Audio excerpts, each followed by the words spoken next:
हिंदू धर्म में पूर्वजों के मोक्ष की कामना को लेकर तर्पण करने की परंपरा है। तर्पण पूर्वजों के लिए उनके वंशज करते हैं, लेकिन मुल्ताई में पवित्र ताप्ती नदी में शहीद सैनिकों के लिए तर्पण किया जाता है।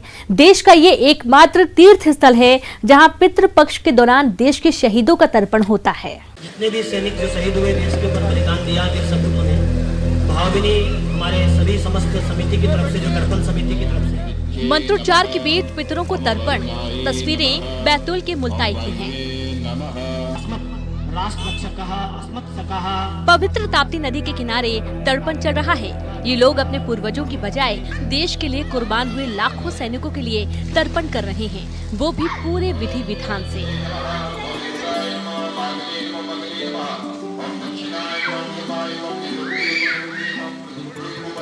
पितृपक्ष के दौरान पूरे 15 दिन ऐसे में शहीद जवानों को अपना समझकर तर्पण किया जाता है। भले ही शहीदों का ये लोग गोत्र, नाम, पता, धर्म नहीं जानते, लेकिन आस्था है, भरोसा है और अपना परिवार मानने की भावना है।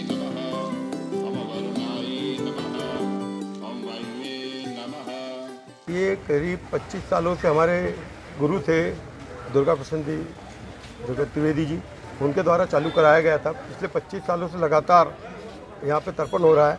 कारगिल की लड़ाई के बाद हमारे पंडित जी ने कहा कि अपन अपने शहीदों के लिए भी तर्पण करना चालू करें। उस दिन से कारगिल की लड़ाई के बाद यहाँ पे शहीदों के नाम से भी तर्पण होने लगा। जब पहली बार हमने 10 से 10 साल पहले कारगिल के समय शहीदों को तर्पण करा था, तो उस दिन पहली बार ऐसी अनुभूति थी कि नहीं यार, वो भी तो अपने लड़ रहे, देश की लड़ रहे हैं, उनका तर्पण कौन करेगा।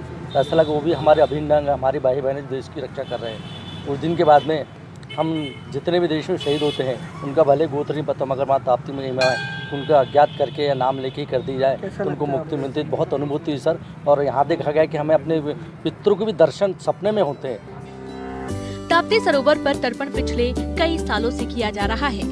इसकी शुरुआत कारगिल वॉर से हुई।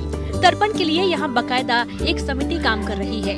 इस समिति में 100 से ज्यादा सदस्य हैं, जो 15 दिन अपने पूर्वजों के साथ साथ शहीद सैनिकों के लिए भी मोक्ष की कामना करते हैं।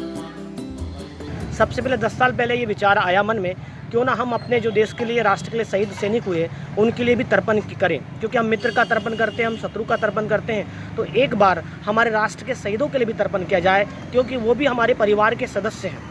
और हमारे परिवार के सदस्य मानकर हम पिछले निरंतर 10 साल से हमारे सैनिकों के लिए तिल और जोत और ताप्ती के पावन जल से तिल और तर्पण कर रहे हैं। और सच मानो कि माँ ताप्ती के जल की महिमा है कि यहाँ केवल स्मरण मात्र से ही सैनिकों को यहाँ तर्पण का जल प्राप्त होता है। शहीदों के शौर्य का सम्मान तो पूरा देश करता है, लेकिन जो कुछ यहाँ हो रहा है उसकी जितनी तारीफ की जाए वो कम है। ये सैनिकों की शहादत का सम्मान है। ऋषि कुमार नायडू, न्यूज़ 18 मध्य प्रदेश। कहते हैं हुनर उम्र का मोहताज नहीं होता।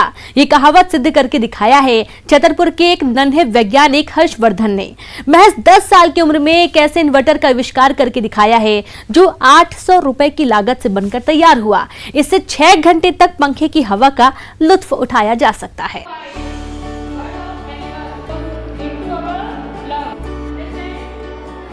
ये हैं नन्हे वैज्ञानिक छतरपुर के हर्षवर्धन प्रजापति। 5वीं क्लास के छात्र हैं और उम्र है महज 10 साल। लेकिन छोटी सी उम्र में हर्षवर्धन ने बड़ा काम किया है। एक ऐसा इन्वर्टर बनाया है जो एक बोर्ड में इस तरह से फिट किया गया है, जिसमें पंखा, लाइट, चार्जर पेन समेत मच्छर से बचाने वाली मशीन भी फिट की गई है।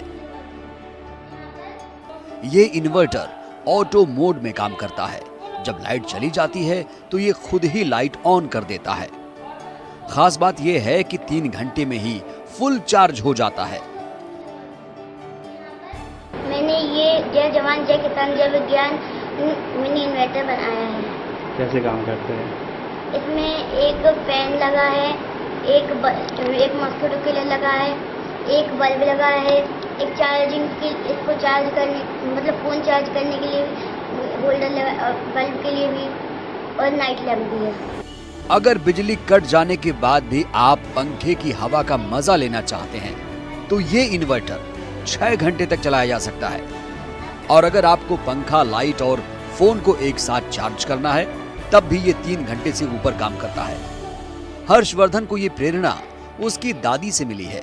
एक दिन रात में लाइट गुल हुई और तभी हर्षवर्धन की नजरें अपनी बूढ़ी दादी पर पड़ी तो वह हाथ के पंखे के सहारे खुद को हवा कर रही थी, जिससे उनको परेशानी हो रही थी।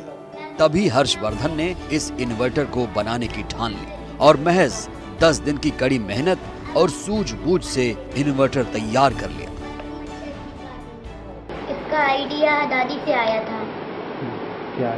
एक दिन लाइट चली गई थी हम लोग के घर की, तो दादी को गर्मी लग रही थी, उन्हें मच्छर काट रहे थे, तो वो बिजना घुमा रही थी। तो मैंने सोचा कि दादी के बहुत हाथ दर्द दे रहे होंगे, तो मैंने सोचा कि दादी के मैं इससे कुछ क्यों न करूँगा।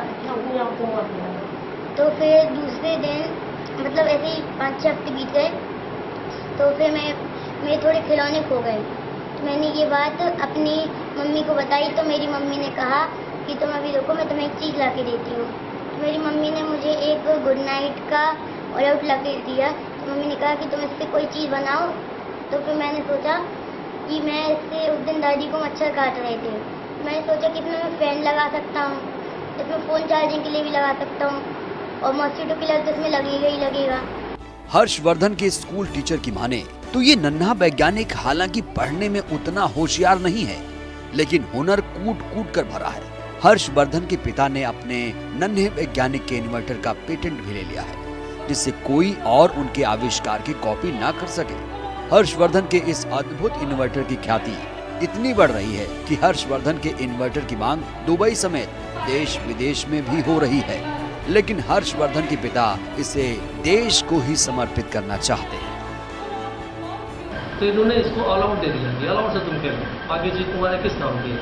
इसने ऑल आउट को खोल खाल करके क्या क्या उसने किया, और इसको लगा कि अब इसमें कुछ ऐसा कुछ सिस्टम बनाया जाए कि ऑल आउट काम करने लगे। चीज़ दिखी नहीं, उसी टाइम से इसके दिमाग में चीज़ें चलने लगी और इसने एक मिनी इन्वर्टर बना डाला, जिसमें कि इलेक्ट्रिक फैन, मॉस्किटो रिपेलेंट और प्लस मोबाइल चार्जर के लिए भी सोच रहा है। हालांकि उसमें अभी खास सफलता तो नहीं मिल सकी है, लेकिन वही समय कर लेगा। तो मैंने इसके लिए अभी एक पेटेंट भी ले लिया है इसका, जिससे कोई कॉपीराइट नहीं कर सके। मैं इसको गवर्नमेंट में ही देना चाहता हूँ, कि प्राइवेट कंपनियों में नहीं देना चाह रहा हूँ, गवर्नमेंट में ही देना चाह रहा हूँ, कि वो अपना गवर्नमेंट में जाके जो गरीब बच्चे हैं उनके लिए हेल्प हो।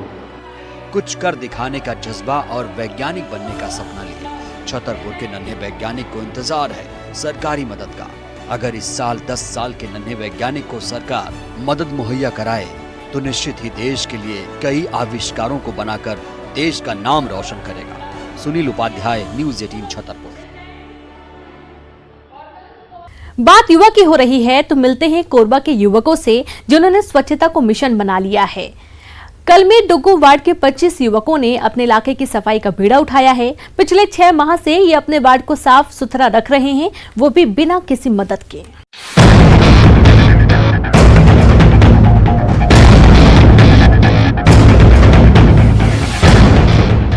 बरसात का पानी, कीचड़ के बीच साफ सफाई करते ये लोग कोरबा के कमली डुग्गू वार्ड के युवा हैं। इस वार्ड में कई समस्याएं हैं, लेकिन जिम्मेदारों के सुध न लेने पर युवाओं ने अपना संगठन बना लिया और ये लोग खुद ही वार्ड की समस्या दूर करने में जुट गए हैं। साफ सफाई भी इसका एक हिस्सा है। इनका कहना है कि वार्ड में पिछले 6 महीने से नगर निगम ने सफाई नहीं की है, लिहाजा इन लोगों ने खुद ही मोर्चा संभाल लिया है। वार्ड की गलियों नालियों की यही लोग मिलकर सफाई करते हैं। इनके संगठन में 25 युवा शामिल हैं, जो सिस्टम से नाराज भी हैं। वार्ड नंबर 43 के अंतर्गत आते हैं। अभी वर्तमान में कांग्रेस के पार्षद बने हुए हैं, जिनका नाम वरुण वर्मा जी है, और पूर्व पार्षद भी कांग्रेस के ही थे, वीर साह धनवार जी, जो इनके इस बात से भली भांति अवगत हैं कि हमारे कलवी डुग्गू में बहुत सारी समस्याएं हैं, जिन्होंने अभी तक एक भी समस्या का हल और निराकरण नहीं किया है।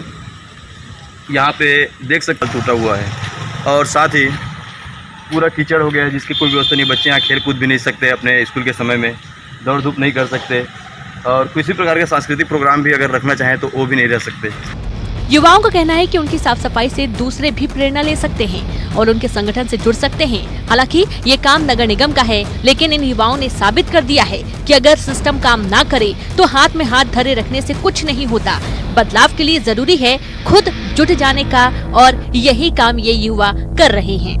अब्दुल असलम, न्यूज़ 18 कोरबा।